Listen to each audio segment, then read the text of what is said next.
Magandang araw mga kagabay, ngayon po October 24, 2025, araw po ng Biyernes. Debosyon natin sa kamahal-mahalang puso ng ating Panginoon.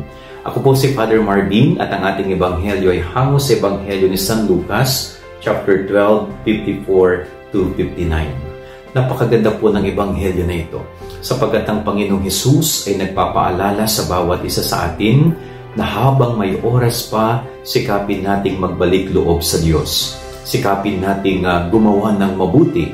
Sikapin nating umiwas sa lahat ng kasalanan.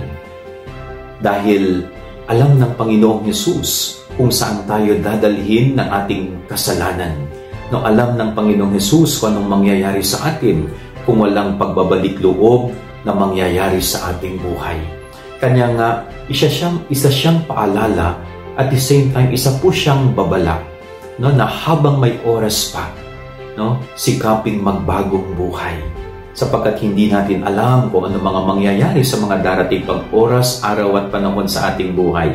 Kaya mainam na nahanda tayo, no, nakapagsisi tayo, nakapagbagong buhay tayo, at nagsikap tayo na sumunod sa kalooban ng Diyos.